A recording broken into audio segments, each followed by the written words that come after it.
On passe maintenant au sujet de la République démocratique du Congo. La mairie de Kinshasa a autorisé jeudi un meeting des principaux partis d'opposition près du siège du Parlement de la RDC à moins de 3 mois de la présidentielle, engagée dans un processus de désignation d'un candidat unique à la présidentielle du 23 décembre contre le dauphin du président Joseph Kabila. Les principaux ténors de l'opposition avaient informé le gouverneur de Kinshasa de la tenue le 29 septembre d'une réunion publique. Je prends acte de la tenue de votre réunion politique de 10h15 le samedi dans un espace situé près du siège du Parlement congolais, a écrit le gouverneur André Kimbuta. Je vous invite à veiller au cours du déroulement de votre activité au strict respect des dispositions de la loi régissant les manifestations et réunions publiques. Moïse, normalement, ce n'est pas un fait qu'on doit évoquer parce que donner l'autorisation à une réunion publique, c'est ce qu'il y a de plus normal, mais dans la RDC, il faut en parler. Oui, tout à fait.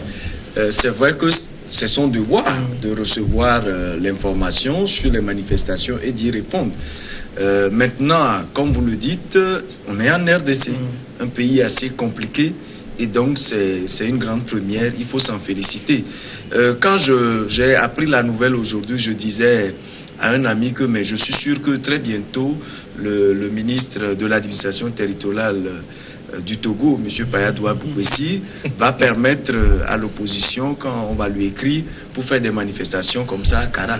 Bon, c'est juste pour blaguer, mais sérieusement, je crois qu'il est important qu'on prenne toutes les mesures pour que le pays, qu'il soit la RDC ou le Togo, que les pays soient ouverts à tout le monde. C'est-à-dire que laisser les gens aller s'exprimer, et les oreilles qui entendent feront le choix qu'il faut. Ce qui importe, c'est de s'assurer qu'il y ait toutes les mesures de sécurité. En même temps, ce qui est dommage, c'est que vous remarquez qu'à un moment donné, il n'y avait que l'autorité publique pour interdire ou refuser qu'on fasse une manifestation en un lieu. Mais aujourd'hui, dans notre pays, par exemple, vous voyez des partis politiques, parfois même très proches l'un de l'autre, mais qui disent vous ne devez pas faire telle manifestation dans mon quartier ou dans mon fief, etc. Et ça, c'est dommage. C'est encore plus grave, quoi. C'est-à-dire que si l'autorité publique refuse qu'on fasse une manifestation et qu'un parti politique de l'opposition le fait par rapport à un autre parti de l'opposition, c'est assez dangereux. Nous avons fait l'expérience nous-mêmes d'avoir eu beaucoup de déboires pour organiser des manifestations dans certaines préfectures. Heureusement, à un moment donné, le ministre de l'administration, quand nous avons fait le recours hiérarchique, a essayé de débloquer la situation. Nous voulons que ce soit ainsi, qu'on n'ait même pas d'entrave pour qu'on soit obligé de le saisir, mais que tout soit fluide au niveau de la machine. Mais en même temps, il nous arrive également d'avoir des attaques de partis frères lors de certaines manifestations. Parfois, ce n'est pas direct. Vous ne sentez pas que c'est le parti qui est derrière, mais c'est les mandiotes, comme on le dit, qui sont derrière et qui le font pour le compte du parti. Parce qu'après, le parti ne se désolidarise pas. C'est là où c'est grave. Alors, Ibrahim, dans la RDC, ça veut dire que, parce qu'on a vu depuis un moment, les manifestations étaient interdites, mais cette fois-ci, c'est autorisé, le gouvernement s'est assagi? Non, on ne veut pas dire que le gouvernement s'est assagi, mais c'est le contexte qui a évolué. Vous savez, par le passé, on interdisait parce que Kabila tenait les câbles. Il ne voulait pas lâcher le pouvoir. Donc, c'est par rapport à cette conservation à tout prix du pouvoir qui faisait qu'on ne donnait pas la chance à la contradiction. Parce qu'on sait que quand on parle de la contradiction, ce sont des arguments pour créer des ennuis au plan de conservation du pouvoir, au plan de longévité au pouvoir. Donc, du moment où la situation s'est décantée, Kabila n'est plus candidat. Donc, ça a donné un peu plus de liberté, de marge de manœuvre aux institutions de travailler un peu plus démocratiquement. Donc, c'est ce qui se passe actuellement au niveau de la RDC. Outre cela aussi, il faut voir que l'action est concertée. C'est toute l'opposition. Jean-Pierre Bemba a donné son action à cela, Moïse Katumbi a donné. Donc, ça a constitué une pression énorme, si bien que les gens ont vite compris que s'ils refusaient d'autoriser la tenue de cette manifestation, ce qui peut arriver sera beaucoup plus préjudiciable que si on leur avait donné le temps de venir s'exprimer, haranguer la foule et essayer de donner certaines consigne, si éventuellement il y a consigne par rapport aux élections du 23 décembre qui se profilent à l'horizon. Donc je pense que c'est le contexte qui a évolué et le responsable de la municipalité ne pouvait pas aller à l'encontre du mouvement d'ensemble qu'on a imprimé au niveau de la RDC. Jeff, ça pose aussi une question parce que dans beaucoup de pays en Afrique, on a un régime d'information, mais dans la pratique, on sent plus un régime d'autorisation. Oui, ça c'est le constat. Vous savez, au-delà de ce régime d'information, l'autorité a une responsabilité aussi de pouvoir assurer la sécurité des manifestants.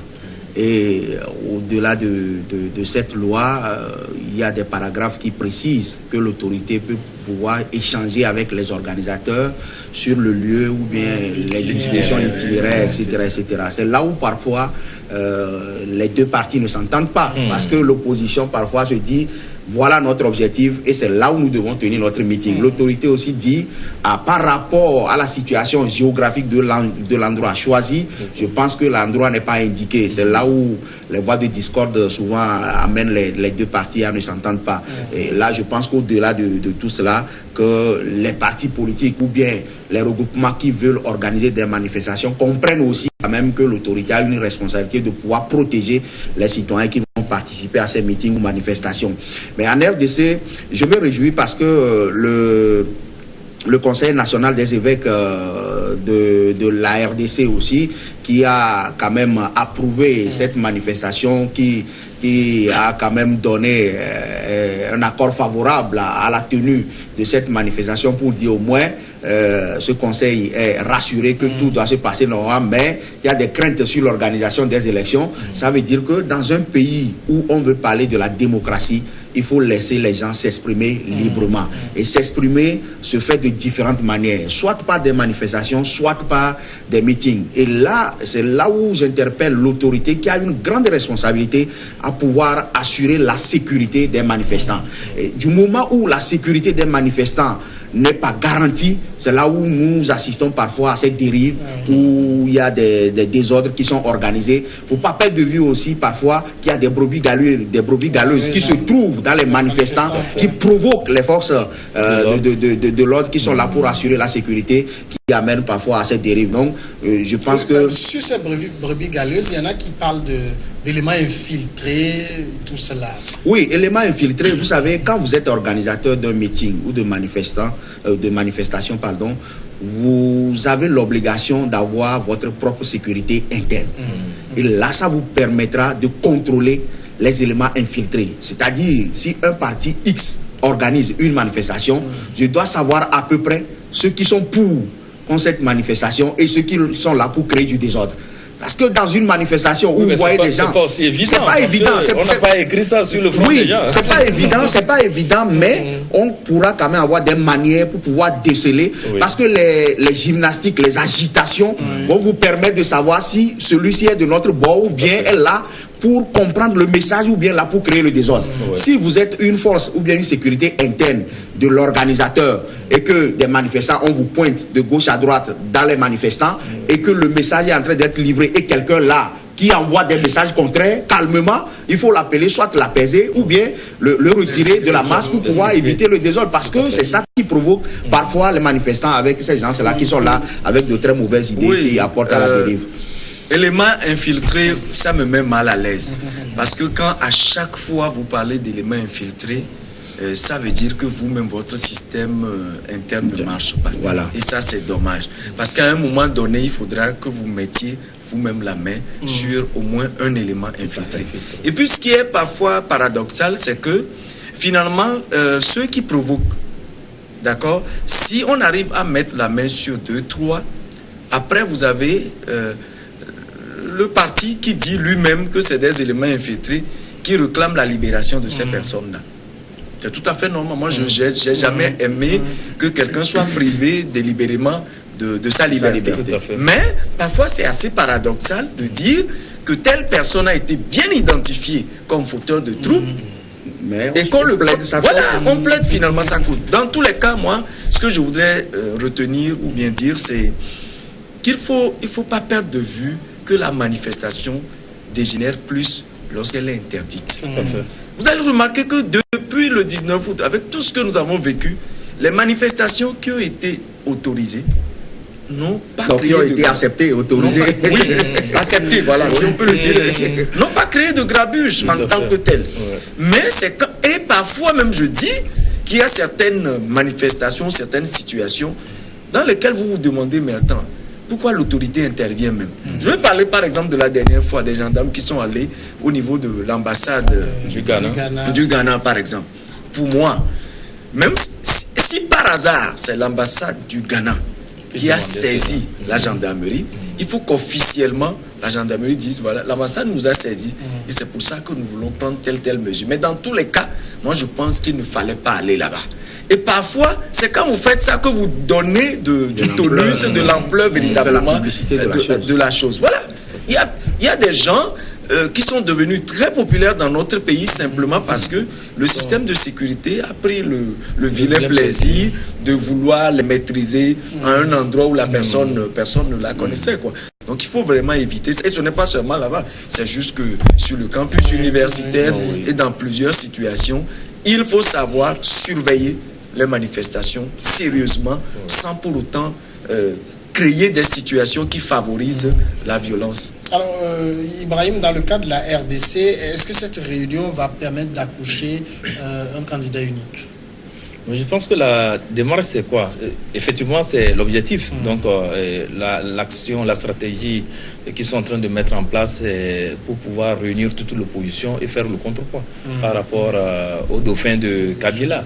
Et donc, l'opposition, vous voyez, la candidature de Jean-Pierre Bemba n'a pas été validée. C'était les ténors, au fait, de l'opposition là-bas. Il y a Moïse Katumbi et tout ça là. Donc, je me dis que si ces gens-là n'ont pas été découragés, aussitôt après l'annonce de l'invalidation de leur candidature, ils ont dit qu'ils apportaient leur soutien au candidat qui sera désigné ou bien qui sera le porte-étendard de l'opposition en RDC. Donc moi je me dis qu'un travail de fond se fera, ça c'est certain, et ils feront tout pour faire, en tout cas, pour créer des obstacles aux défunts de Kabila pour qu'ils finissent définitivement avec le régime Kabila. Samir, si tu permets. Vous permettez, à un moment donné, la RDC, quand vous analysez un peu les problèmes qui ont jailli et quand vous analysez un peu tout ce qu'il y a comme situation politique actuelle, tout se résume vers Kabila. Donc c'est Kabila vraiment le problème, le nœud. Et vous allez voir même que la libération de Jean-Pierre Bemba, c'est vrai qu'on ne nous dira pas beaucoup de choses, mais quand vous allez dans le fond et vous interrogez certaines personnes, les indiscrétions font état de ce que c'est au fait un signal qu'on envoyait à Kabila. Et vous avez vu quand Jean-Pierre Bemba est rentré, Kabila a été clair, il dit qu'il ne va pas aux élections. Donc c'était vraiment un monsieur qui était envoyé juste pour inquiéter Kabila. Et je pense qu'ils ont pu réussir sur ce plan.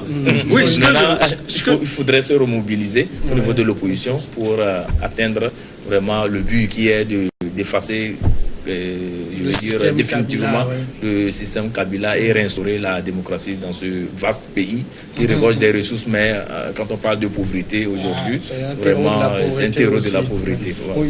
Oui, ce que je voulais dire, c'est que si les opposants, les grands, les ténors comme on le dit, ont pu facilement accepter la situation actuelle et veulent accompagner dans le choix d'un candidat unique, c'est parce qu'ils n'ont pas fait de l'opposition un métier. C'est important. On ne peut pas concevoir, autant on ne peut pas concevoir qu'être au pouvoir, c'est un métier, il faut le rester indéfiniment. Autant on ne peut pas concevoir qu'il y ait des gens qui pensent que être dans l'opposition, c'est un métier. Ou bien être dépositaire même de l'opposition. Voilà. C'est-à-dire que tout doit passer par eux. Ce n'est pas possible. C'est parce que ces leaders-là ont compris que même si c'est le plus petit d'entre eux, même s'il n'a pas les mêmes compétences que eux, les ténors, ils peuvent l'entourer et l'aider à évoluer. Il faut que les oppositions en Afrique puissent véritablement prendre exemple sur ce qui se passe au niveau de la RDC. Il faut comprendre qu'à un moment donné, c'est vrai, vous avez donné beaucoup, mais il faut savoir s'effacer et puis pousser quelqu'un d'autre. Et lorsque vous devez le faire et que vous passez tout votre temps à vous humilier les uns les autres, à raconter du n'importe quoi les uns sur les autres, vous ne pouvez pas, vous fragilisez le cœur de la personne. Demain, quand vous l'appelez, ça ne va pas être possible. Vous faites même toute l'opposition, vous Oui. fragilisez l'opposition. Vous fragilisez toute Parce que pour le l'opposition. cas de la RDC, je vais aller dans le même registre que toi. C'est que si vous voyez un peu l'invalidation de la candidature de Jean-Pierre Bemba et de Moïse Katumbi, qui sont les ténors au fait de l'opposition là-bas, cela participait d'une stratégie. Oui. Parce qu'on voulait amener Jean-Pierre Bemba à contester le fait que sa candidature a été invalidée et Moïse Katumbi allait faire aussi de même et finalement le processus n'allait pas se tenir. Donc au fait c'était bien mûri pour pouvoir faire ça, mais ils ont vite compris, ils sont allés au-delà de leur personne, ils se sont dit que on voilà, marque nous la avons... pause et on revient après.